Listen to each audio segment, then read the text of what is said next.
I don't care who it is, has their own style, their own way of doing things. Something they do different. They say things different. They come across different. Some are more reserved in expressing their opinions. Some love to express their opinions.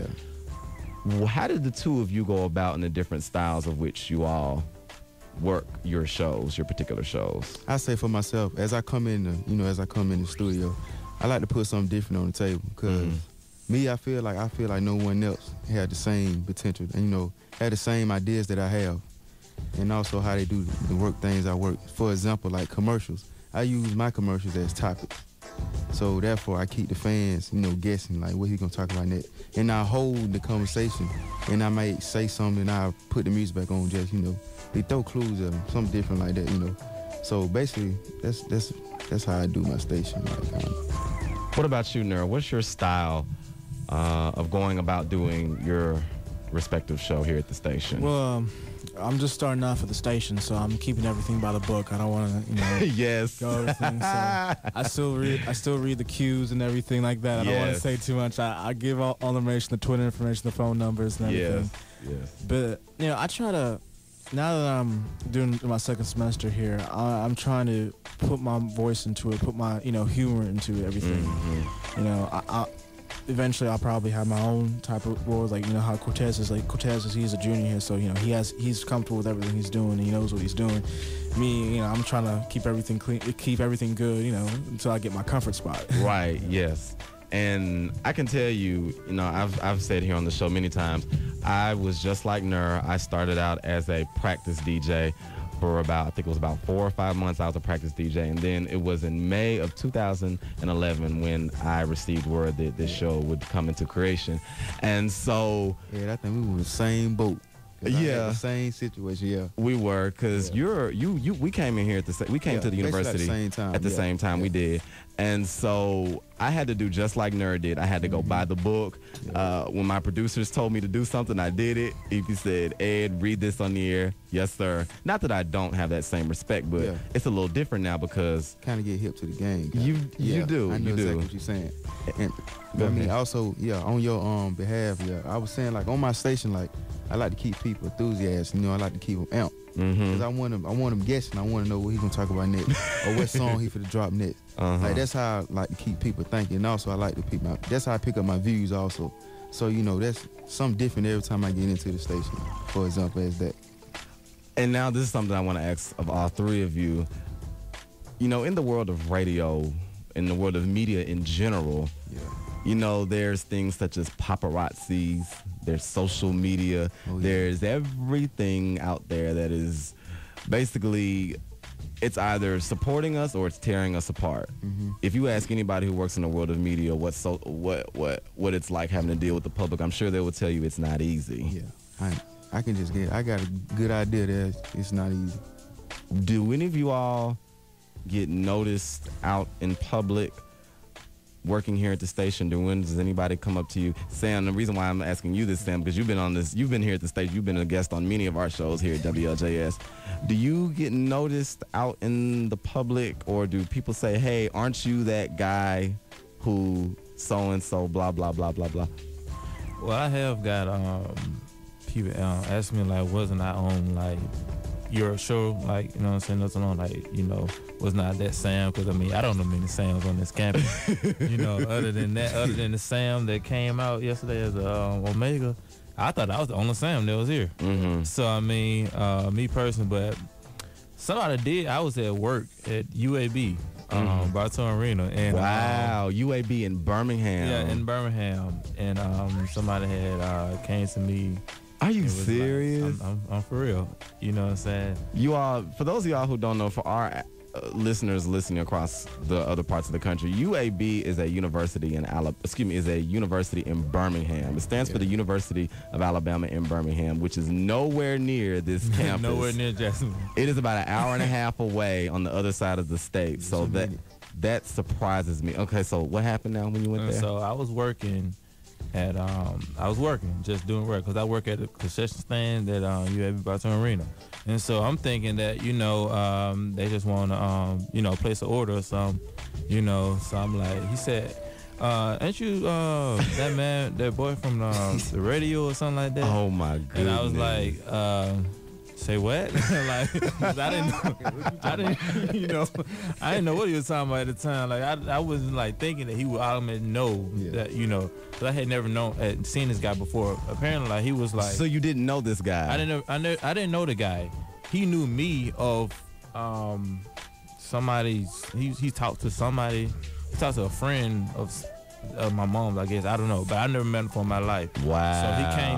So like he came to me and was like, "You're that Sam." Cause I guess he seen the picture and everything. Cause he also knew that I used to model too. And so he was like, "You doing modeling? You doing radio shows and everything? You trying to make it big, man?" Like, oh my goodness. Yeah, man, I'm trying, man. You know. How did that make you feel? It was kind of awkward cause like one of my coworkers, she just looking like okay, like so you like that, you know what I'm saying? Oh, you big like that, you know? I'm trying to, you know, put it okay, but yeah, man, it was kind of awkward though, man. I didn't see that coming though. Wow, like, that's amazing. Like that, man, cause you know.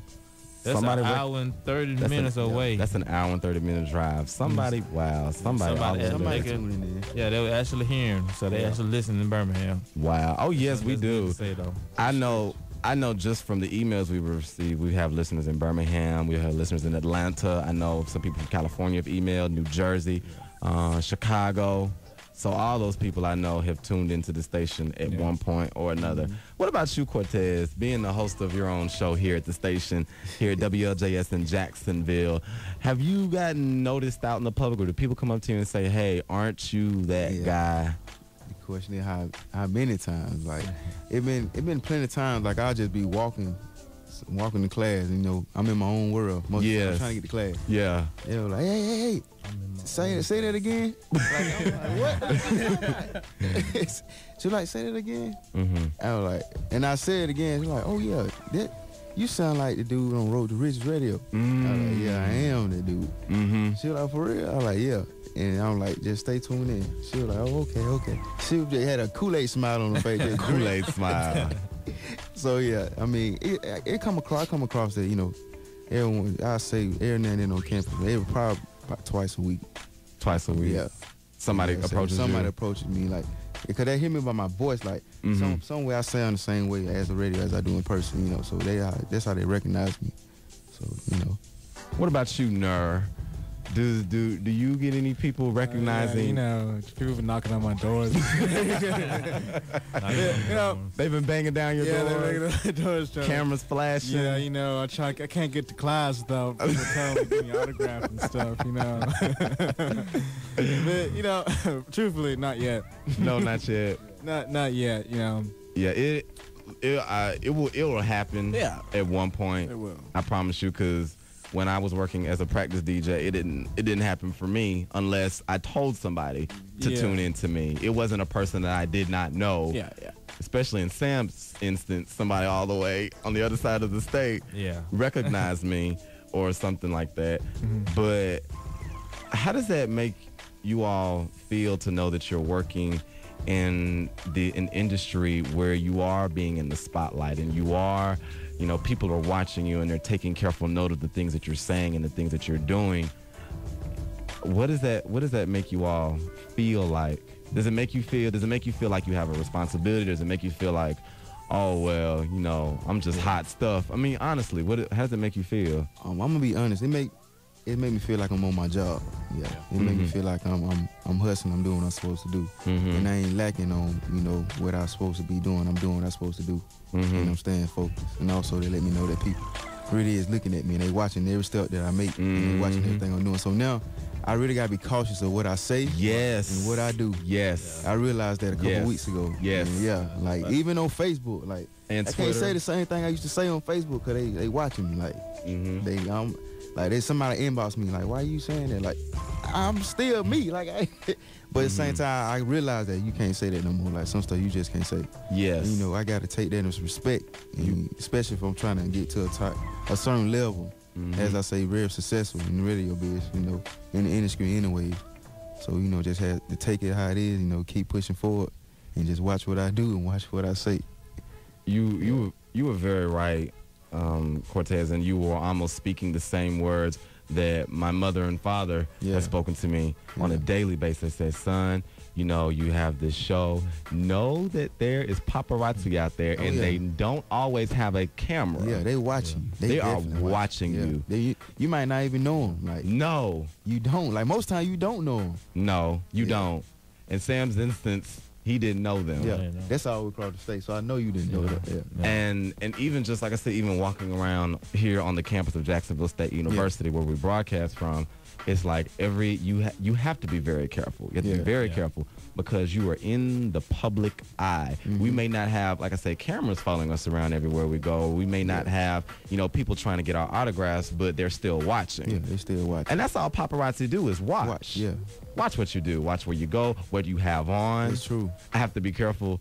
You know, my appearance when I go out in public, I have to make sure, okay, all right, Ed, make sure, you know, you look clean, look presentable. Yeah. You know, you don't want nobody looking at you saying, oh, y'all see what that guy who had the radio show had on?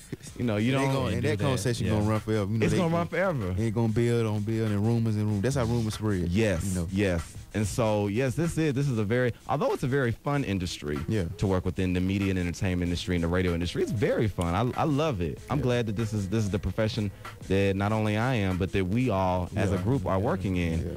But like I said, we have to be very, very careful. When I see things, I see the well-known individuals on TV. I see famous individuals on TV, and they just fall through the cracks of the media. They just fall through the cracks. Sometimes they can't take it, and you know. No, they cannot take it. Yeah. And one of the things that, for me being a man in the world of radio, in the world of the media and entertainment industry, one thing that keeps me on my toes is to try to say, okay, don't let the people, the media, run your show. You have to be able to say, okay, this is my show, and we're going to do things how I want them. And if there's a brand, if there's an image, a certain image that you want to present for your show, then you have to do what you can to keep that image for your show. You have to understand you have to keep that image for yourself, because imagine people like Oprah Winfrey who try to keep the best positive. I can imagine. Can you imagine the people telling her, "Ooh, Oprah girl, do this on your show. Have this person on your show," and Oprah says, "No, this is not that kind of show. Ain't that type of party. It's not that type of party." And speaking of which, as far as the image is concerned, you know, there's a lot of controversial things that go down in the world of media and the radio entertainment industry, just in general, not even with what paparazzi do or what the media does, but what the hosts themselves do. Some of the things they do and some of the things they say. And being men of radio, I want to get you all's opinions on this. Back in March of 2010, the very well-known, nationally known radio talk show host, Mr. Howard Stern, this, like I said, this was back in March of 2010. Howard Stern was discussing the Academy Awards on his show, the 2010 Academy Awards, and he referred to, how many of y'all remember Precious? Yeah, I remember that. Okay, starring Gabourey Sidibe, Monique, and Mariah Carey. Well, he made a very derogatory comment about her on his radio show. And here's the story. Here's the story. Like I said, he was talking about the Academy Awards on his show, and he referred to Miss Sidibe, the Academy Award nominated actress, as, quote, the most enormous fat black chick he had ever seen. And he also went on to say, you feel bad because everyone pretends that she's part of show business and she's never going to get another movie. He also went on to say Oprah made an appearance on the Academy Awards, and she spoke a very inspirational word to Gabourey. And she called her, quote, the American Cinderella who's on the threshold of a brilliant new career. Well, Stern strongly disagreed with that comment on his show and said, quote, she told an enormous woman the size of a planet that she is going to have a career. Oprah should have said, you need to get help. We don't want to lose you, unquote. Now, that was lifted directly from the text from the very famous male radio talk show host, Howard Stern. See, comments like that, that's why I say everything you do isn't about everything that goes on, or your image as a whole is not is not solely constructed by the media. Yeah. How do you all feel about statements like these when you hear them? And if you don't care about it one way or the other, you can be honest and say so. But I just want to know y'all's opinions. Nur, I want to start with you. Being a man